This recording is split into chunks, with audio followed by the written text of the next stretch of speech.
The spirits call this tale the Silence Auction. The lab was a cathedral of cold light. Screens hummed softly, casting blue glows across tangled cables and half-eaten takeout. Dr. Nathaniel Kessler leaned toward the console, heart pounding as lines of data stitched themselves across the monitors. For weeks, he had been chasing the faintest anomaly in the cosmic microwave background, a ripple within the ripples, buried so deep it shouldn't even exist. Now the interference pattern on the quantum array sharpened, threads crossing into a fixed point. A pulse, no, a pattern. Not random noise, but structured vibration. Damn, Kessler whispered, adjusting the gain. He ran the capture through the audio translator, not because he expected to hear anything, but because some part of him craved a human sense of it. What emerged was absence. A flat, endless nothing, but it struck the body like standing in a vast, empty church. A hollowness you could fall into. The lights in the lab dimmed, monitors flickering. Kessler pulled back as the waveform expanded, trembling across the speakers. His own breath came ragged. Behind him, the door clicked open. "Holy hell, Nate," murmured Thomas Rowan, his closest colleague and former classmate, a lean figure with sharp features and an ever-watchful eye. "What is that?" Kessler half laughed, half stammered. It's the echo, Thomas. The goddamn echo. Not of the Big Bang, of the word that made it happen." Thomas rushed over to the monitor. Kessler's voice was hoarse. It's not just sound, Thomas," Kessler gasped, wiping his ear with a trembling hand. It's something deeper. A vibration that doesn't just move through matter. It unwinds it. Cancels out the strings, the waves, the scaffolding underneath everything. Like the universe, forgetting to hold itself together. Thomas stepped closer, face pale in the glow. His eyes darted across the data, the trembling readouts, the recording drive. "You can't keep this quiet, Nate. We have to call the Institute." "I'm already prepping it for upload," Kessler smiled, spinning toward the secondary station. This changes everything." Thomas smiled back, and then the smile hardened. Later that night, the lab was silent. Cables lay cut, screens dark. Blood smeared the linoleum in faint smears where Kessler had tried briefly to crawl. Thomas stood over the console, gloved fingers steady as he extracted the recorder. A small, unremarkable device, cool to the touch. The anti-sound echo sat inside it like a coiled serpent, waiting. Thomas looked once at Kessler's still body, gave a slight, almost regretful nod, and slipped the recorder into his coat. As he walked out into the cold, his phone was already pressed to his ear.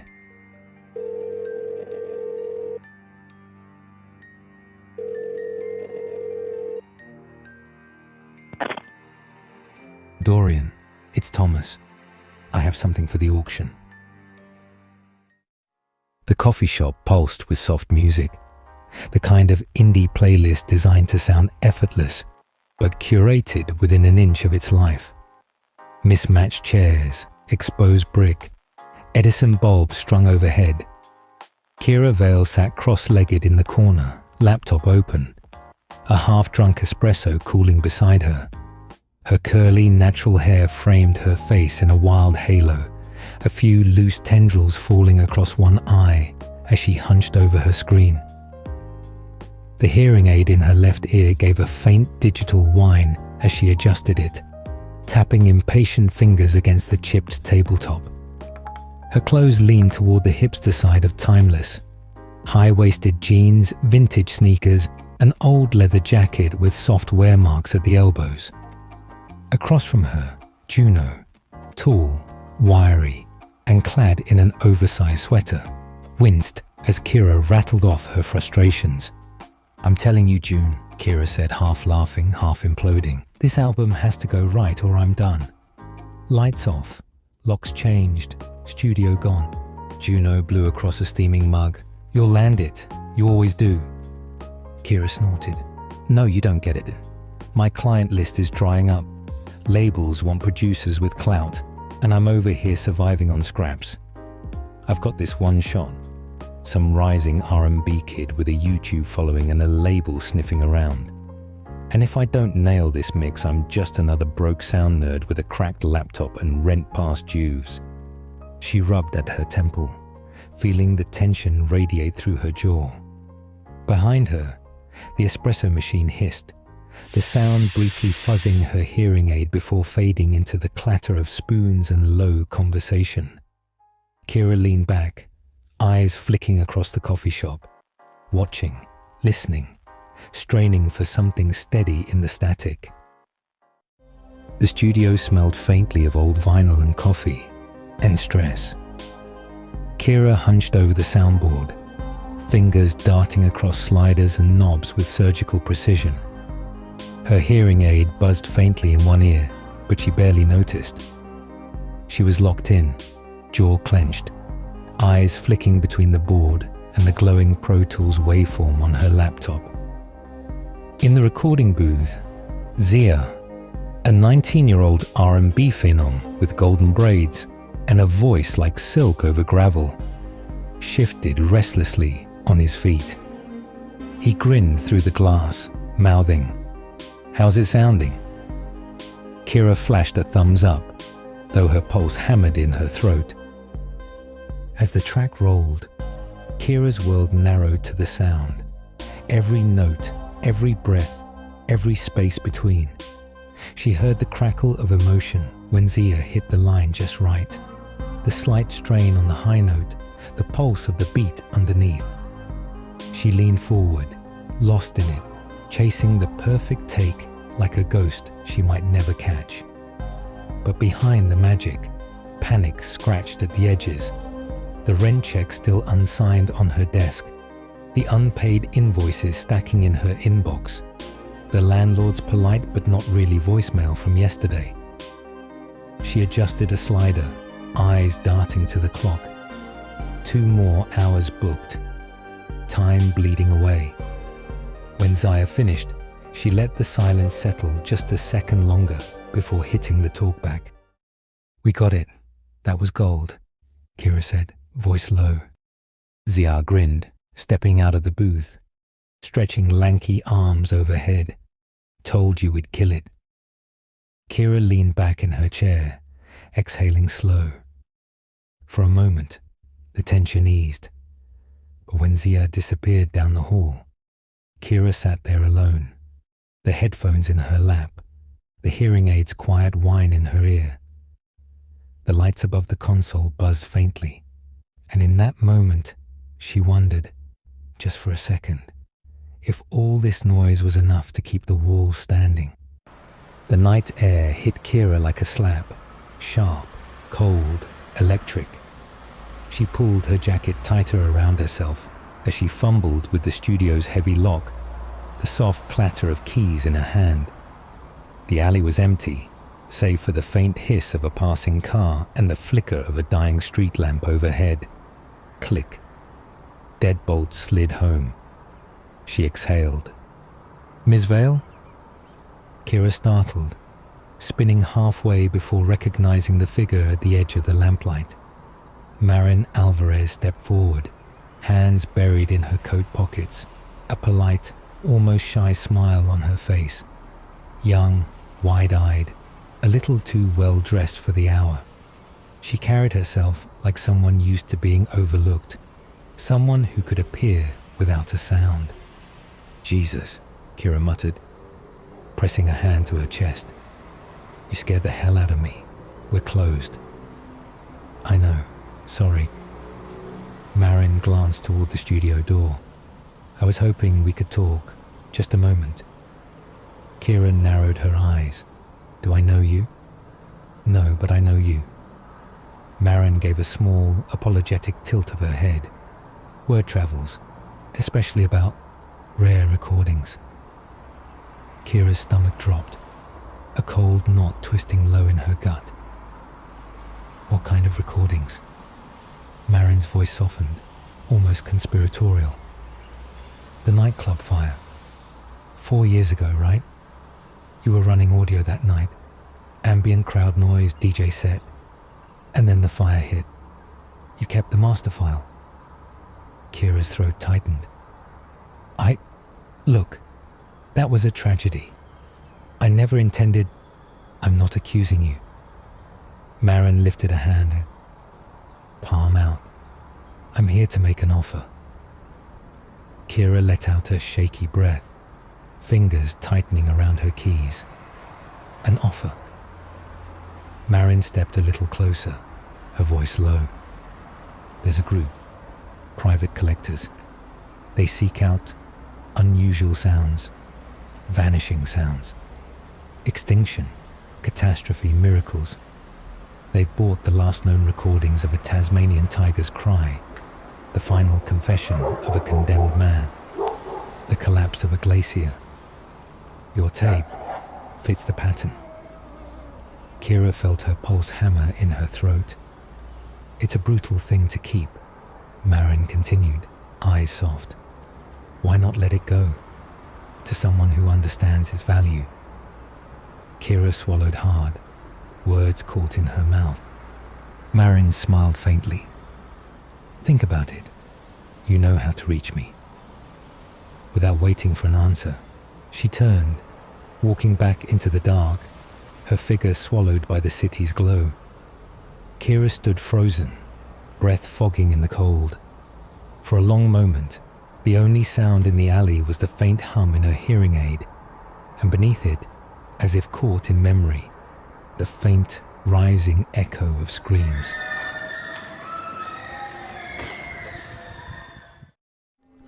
The coffee shop buzzed with late-night chatter, laptops glowing like little altars of distraction. Kira sat across from Juno, hands wrapped tightly around a chipped mug, her mind 1,000 miles away. So, Juno said carefully, this random girl just shows up outside the studio and wants to buy a disaster recording off you. Kira gave a tight, humorless laugh. Yeah, that's where I'm at, apparently. Word of mouth horror memorabilia. Juno raised an eyebrow. You sure this isn't some elaborate scam? I mean, who even wants that stuff? She said collectors. Kira rubbed her temple, the hearing aid in her left ear buzzing faintly as the cafe noise swelled. Rich, bored people. People who buy the sound of things dying just to own them. Juno shook her head slowly. And you're considering it? Kira's phone buzzed. She glanced down. Bank alert. Account overdrafted.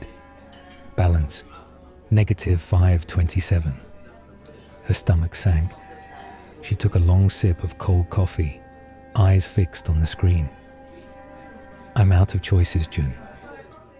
Later that night, Kira paced outside the address Marin had sent. A sleek, glass-walled office space tucked between two old warehouses, glowing like a lantern in the dark. Her fingers curled tight around the small hard drive in her pocket. When Marin appeared, she moved with quiet precision, ushering Kira through a side door with a soft, "Thank you for coming." Inside, the air was cool and expensive. Kira followed Marin down a hall lined with abstract art and minimalist furniture until they reached a large room buzzing with quiet voices and deals in motion. At its center stood Dorian Vance, tall, elegant, dressed in a tailored black coat. He moved like a conductor between conversations, exchanging briefcases, handshakes, murmured agreements. We have to be careful, Kira overheard him say into her phone, his voice velvet smooth. This is unlike any acquisition we've handled. It's not a relic. It's erasure. Maren touched Kira's arm gently. Stay here. I'll handle the details. Kira nodded, heart hammering. She watched Dorian from the edge of the room, watched the way people bent toward him, the way his smile controlled the flow of tension like a dial. For a moment, his eyes flicked toward her, assessing, a flash of polite curiosity, before sliding smoothly back into another conversation. Kira swallowed hard. When Maren returned, she held out an envelope. Payment in full. We can handle the transfer from here. Kira's fingers closed around the money like it might vanish. Her chest tightened, a mix of guilt, relief, and something colder threading beneath it. Maren smiled softly. You just stepped into a bigger world, Kira. Kira forced a smile back, her mouth dry, and as she turned to leave, Dorian's words echoed faintly in her ears. Not a relic. It's an erasure. The private suite atop the auction house pulsed with quiet tension. Marble floors, dim-up lighting, the hum of old machinery resting in polished glass cases. Dorian Vance stood at the window, watching the city flicker below, his fingers tapping rhythmically against the stem of a crystal glass. Behind him, the room was a shrine to sound. The last known whale song cylinder, the cry of the thylacine, a shattered LP of a lost opera, all sealed away, catalogued, owned. But none of it mattered, because tomorrow night would be his magnum opus. Dorian turned as Maren entered, clipboard in hand, her usual composure slightly frayed. Thomas is here, she said quietly. Dorian's jaw tensed. And? He's pacing, loud, more paranoid than usual, demanding to speak to you directly.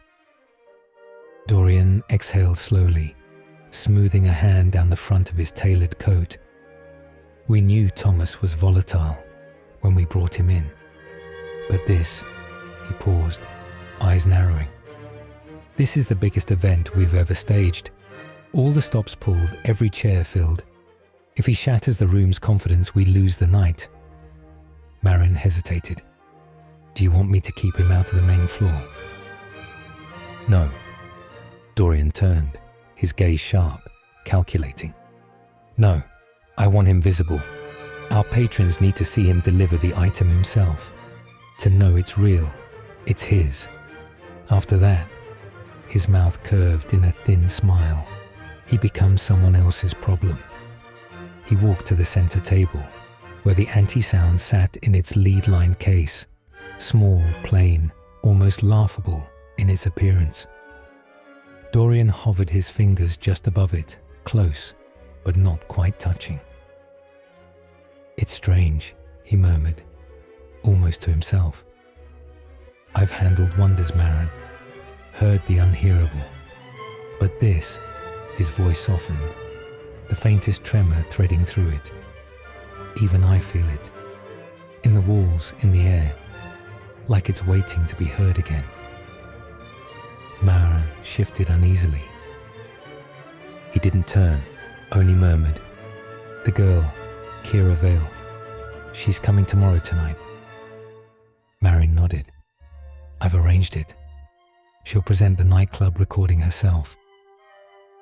Dorian's lips curved into a faint, satisfied smile. Good. The buyers, they love the authenticity. He turned slightly, eyes sharp. It's not just the sound, Maren. It's the hands it passed through. The weight of grief. The taste of desperation.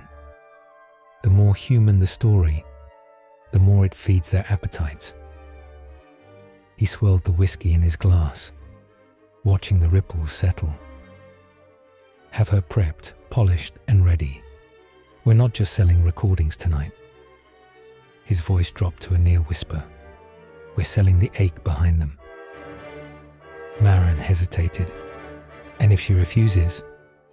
Dorian's smile deepened, sharp and cold. Then she learns who really owns her past. The following night, The street outside the auction pulsed with soft light.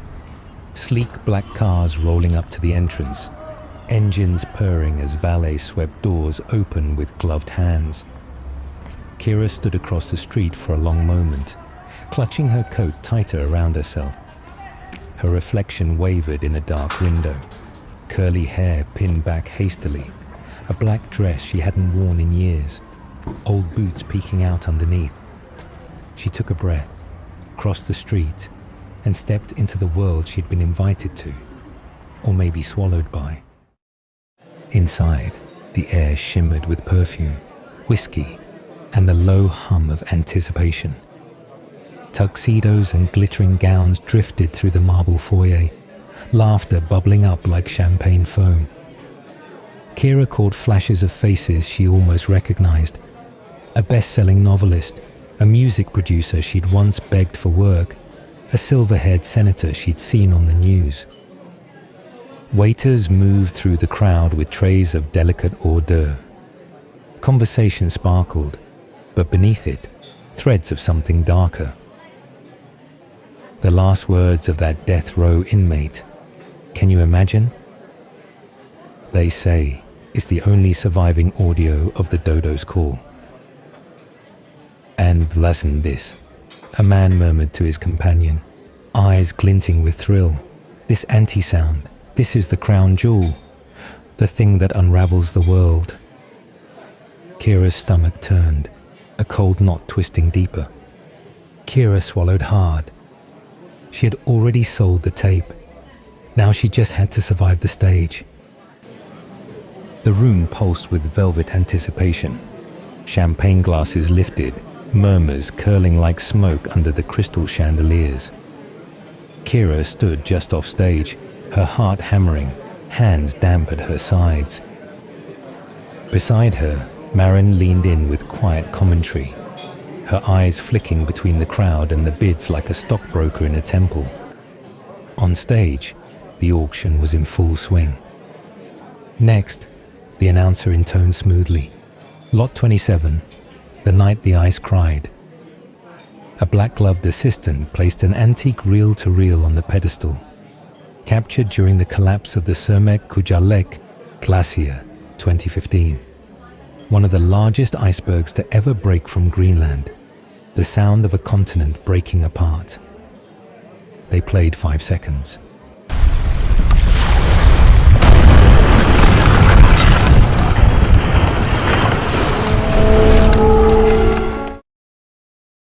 The speakers roared with a guttural rumble, a low, shuddering groan like the earth's ribs snapping. For a heartbeat, the room seemed to vibrate with it. 250,000, came a voice near the front. 300, said another, calm and cold. Beside Kira, Marin murmured, "That's Lena Cortez, biotech queen, collects extinction events like people collect art." The gavel slammed down moments later. Applause.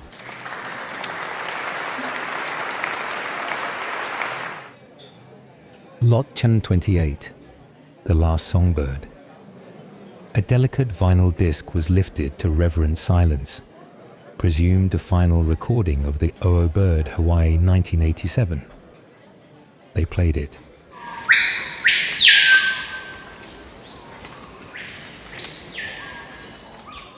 Five seconds of thin, tremulous birdsong, and then a chilling emptiness. 400,000, 500, 750. Kira felt her stomach flip. "They're paying $500,000, she whispered, "for a bird." Marin's mouth quirked. Not the bird, the last bird. Lot 29, the moaning mineshaft. An old cassette was placed on the table. A Welsh mining disaster, 1966. Collapsed shaft. Miners trapped inside. 5 seconds.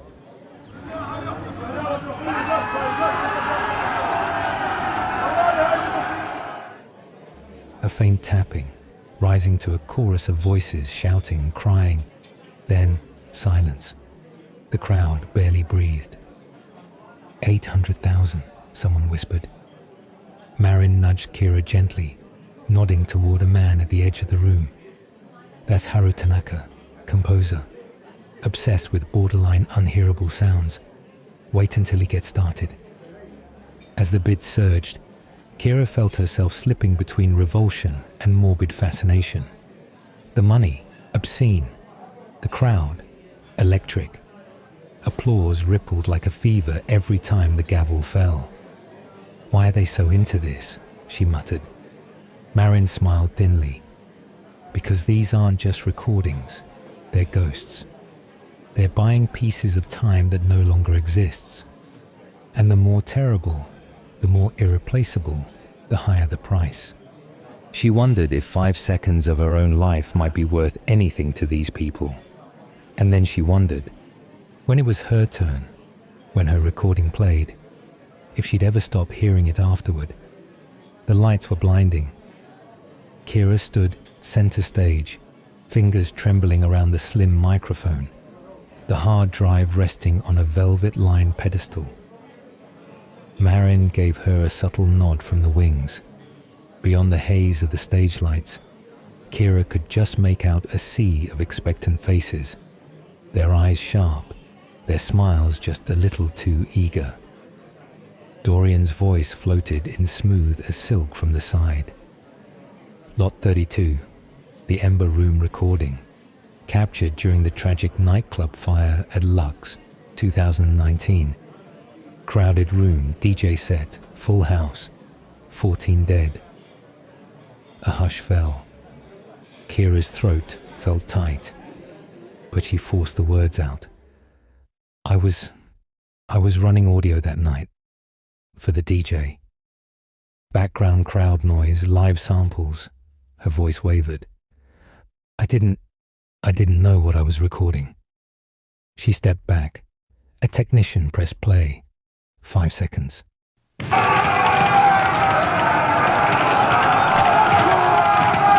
The room seemed to hold its breath. Kira stumbled back to the side, one hand pressed to her mouth. Tears blurred her vision, her shoulders shaking as the sounds echoed in her head, the old terror sparking back to life like a match struck in the dark. And that's when the bids exploded. 200,000, 350, 500,000, 700, came Tanaka's voice, soft but fierce, eyes shining as if he could already hear the sound folding into his compositions.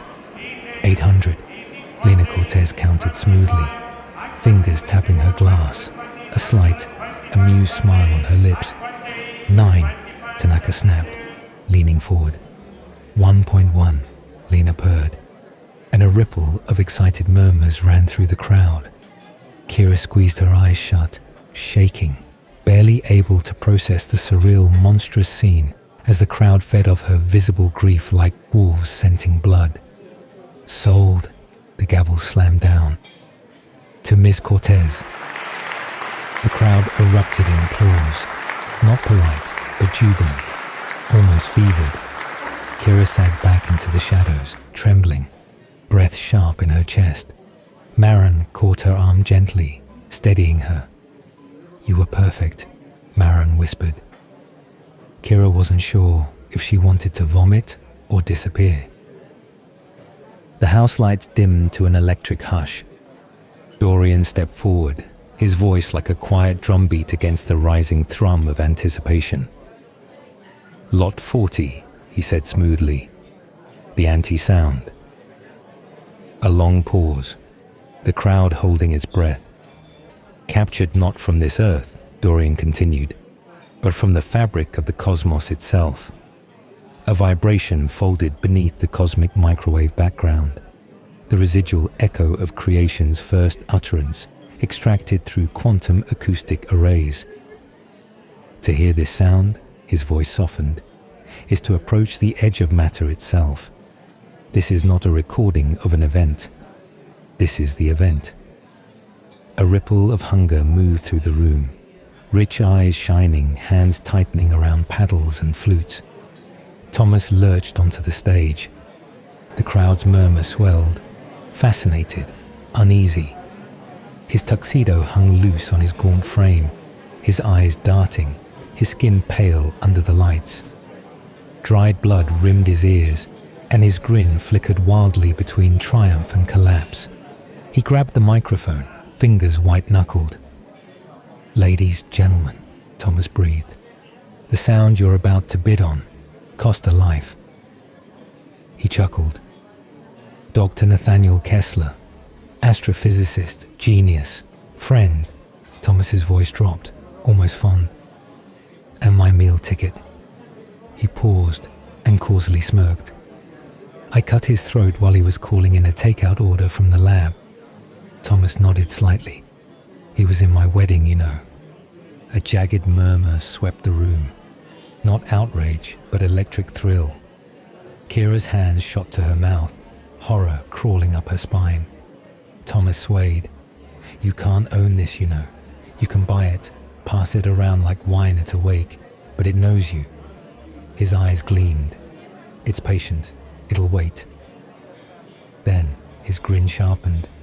With a flourish, he pulled 2 long cocktail skewers from his jacket, both still threaded with shrimp and figs. A ripple of nervous laughter.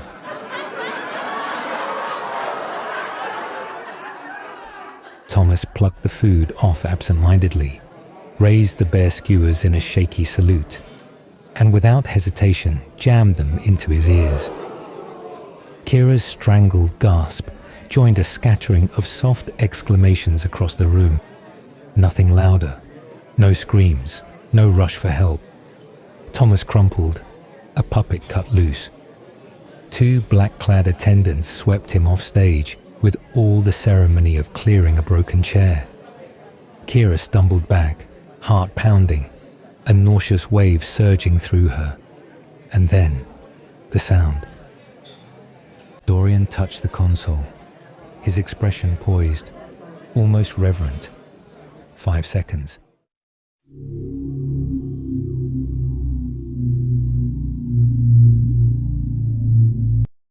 A low hum, then an ache, deep in the teeth, the bones, the breath. Not a noise, but a presence curling into the air, pulling at the edges of the world. For a moment, the light seemed to shiver. Glasses quivered on trays. Kira felt her own name drift away, for a heartbeat, into a hush so complete it left her hollow. And when the clip stopped, the room erupted. 10 million, 12, 15, 20 million. Haru Tanaka's face was alight, hands trembling. Lena Cortez raised a single brow cool as glass as she matched and raised each bid. When the gavel finally crashed down, "Sold to Ms. Cortez." Tanaka shot to his feet, his face crumbling from wonder to fury. "This is theft," he shouted, voice slicing through the cheers. "You don't even understand what you have. You'll waste it." Cortez only offered him a sleek, pitiless smile as he stormed down the aisle, coat flaring, spitting threats in 3 languages. The crowd behind Kira glittered and buzzed, laughter rising like champagne foam as the night wound down. Kira felt the air pressing against her skin like a second, suffocating layer. She slipped out the side exit, heels clicking hurriedly down a narrow hallway until the cool night air hit her face like a slap. The back alley yawned wide, quiet, dimly lit, dumpsters hulking against brick walls, the muffled thump of music still pulsing through the building. She had just sucked in a breath of cold air when voices cracked across the alley. "You were never going to understand what you had, Cortez." Kira froze, heart spiking. She slipped behind the dumpsters, peeking through a gap. Tanaka stood near the mouth of the alley, his sharp features twisted with fury. 2 thick-necked men flanked him, eyes locked on a black limo idling by the curb. From the limo emerged Lena Cortez, heels sharp on the pavement, a sleek leather coat swinging around her legs, 2 bodyguards at her back. Her smile was cold, her eyes glittering like polished stones. "Careful, Haru," Lena purred, Temper tantrums are so pedestrian. Tanaka's hand darted into his coat. Kira's breath hitched. The flash of a blade was almost invisible in the dark, until Lena's eyes widened and Tanaka lunged. The knife drove into her side sharp and fast. Her gasp was soft, almost surprised. Chaos erupted. Gunfire cracked through the alley like splitting glass. Lena's men surged forward, weapons drawn. Tanaka's goons fired back. The night bloomed with muzzle flashes, shouts, bodies hitting asphalt. Kira pressed her hand to her mouth, shaking, heart rattling in her chest like a bird trapped in glass. When the smoke thinned, silence fell. Lena lay crumpled near the limo, a dark stain spreading beneath her. Her guard sprawled nearby, unmoving. One of Tanaka's men twitched, gasped, stilled. Tanaka was on his knees, swaying, a bloom of red soaking his shirt.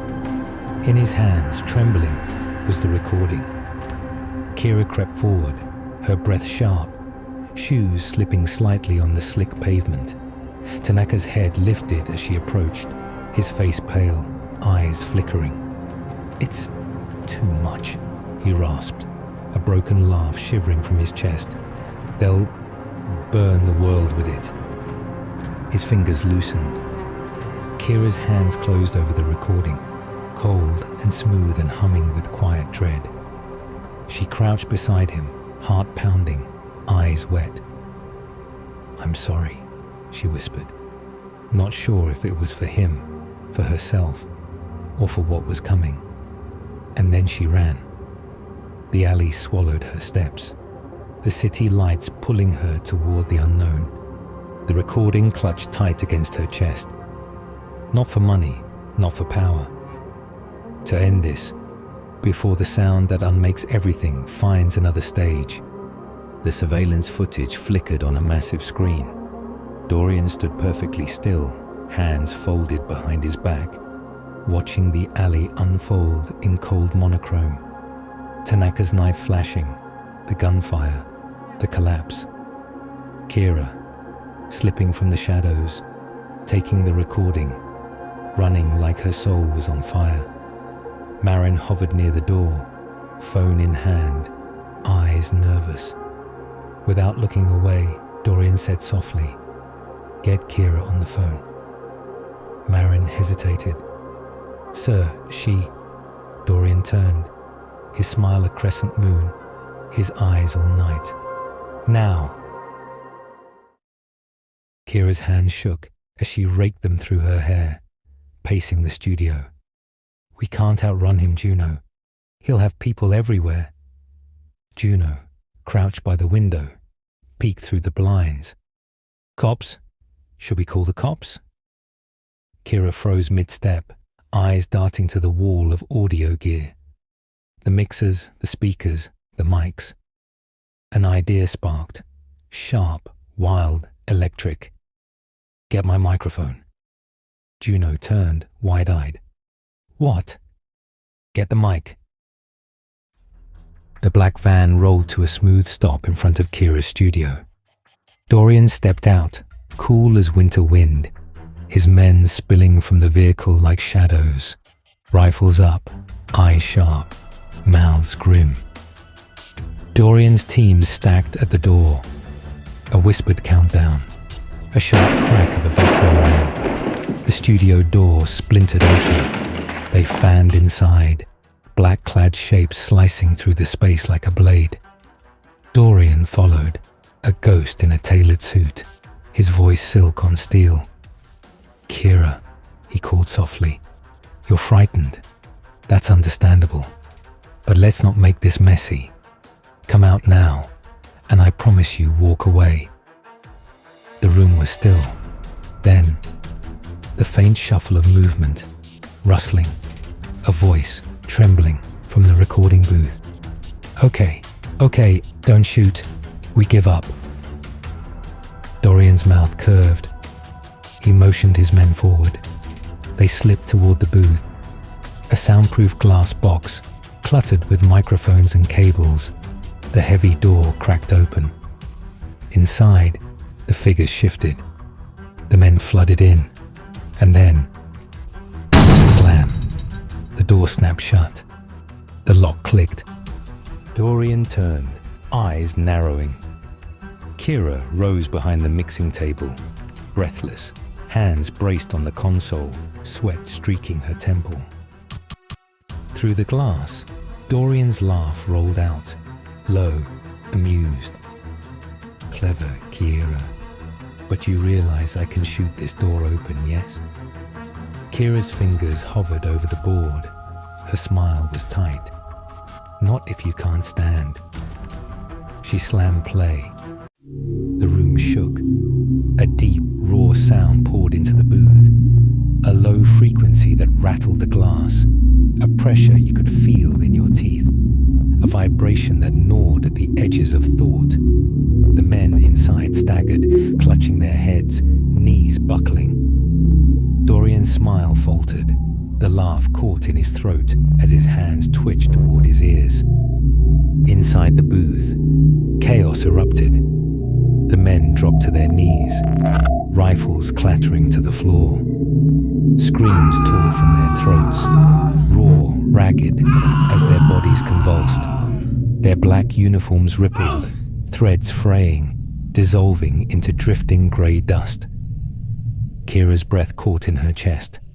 She watched in frozen horror as skin sloughed away, muscles withered, red mist blooming from the men like bloody vapor. Juno choked back a sob behind her. And then, Dorian. He stood perfectly still among the collapse, his gaze locked on Kira through the glass. Calm, almost amused. As the skin peeled from his face in whispering ribbons, as his cheeks caved and teeth grinned through the thinning veil of flesh, Dorian reached up and calmly adjusted the lapel of his suit. The last of him unraveled into red motes, lifting into the thinning air. Kira stumbled back, trembling, bile rising in her throat. Then the room itself began to hum.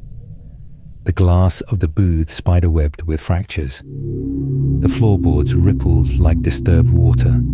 A low moan, the voice of the universe tearing at the seams. "Turn it off," Kira screamed. Juno slammed her palm on the console. Click. The sound cut. The universe snapped shut like a held breath.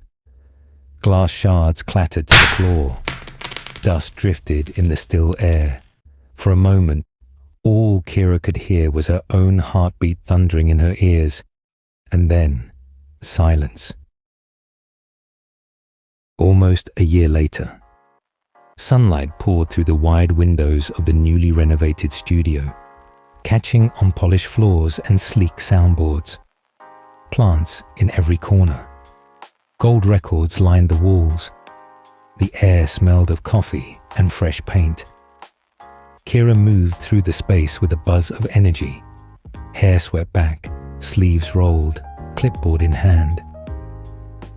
"Juno, the bridge on track 3 needs another pass, and remind Malik to send the promo edits." Juno popped her head out from the editing bay, grinning. "On it, boss." The studio hummed with life. Kira's new R&B artist, Maya Lane, was skyrocketing. The album everywhere, streaming numbers climbing by the second. Her phone danced across the desk with texts, emails, interview requests. And then, it rang. A number she didn't recognize. Kira hesitated. Something cold brushed the edge of her thoughts. She answered. "Kira," a voice rasped, thin but familiar. Her breath caught. "Tanaka?" A laugh like cracked glass. "You didn't think you could keep me down, did you?" Kira sank into the chair, heart hammering. "God, you're alive. How?" "Doesn't matter," Tanaka said. "You destroyed the recording, right?" A beat. "Yes," Kira whispered, mouth dry. "It's gone." A long pause. "Good," Tanaka murmured. "Be sure it stays that way." Small talk, clipped, strange. Tanaka didn't say where he was or how he'd survived, and Kira didn't ask. The call ended. Juno stuck her head in, waving a goodbye as she grabbed her bag. See you in the morning, okay? Yeah. Night, June. Kira exhaled, rubbing her temples. After a moment, she slid into the chair, pulling up Maya's album on the console. She scrolled through the mix, chasing a background sample she'd wanted for a new project. Click, click, rewind. Solo track. A flicker of sound she didn't recognize, low, wrong. Frowning, Kira isolated the track. The screen pulsed with the waveform, a signature she knew too well. Her blood iced over. No, she whispered. It was there. The anti-sound, buried under layers of vocals and synths, woven deep into the background, undetectable to the untrained ear. No, I destroyed it. Every track on the album carried it. And the album, already over 100,000 copies sold, streaming, radio, playlists everywhere. Kira's hands trembled over the console. Did I? She thought wildly. Did I put it there? Or did it put itself?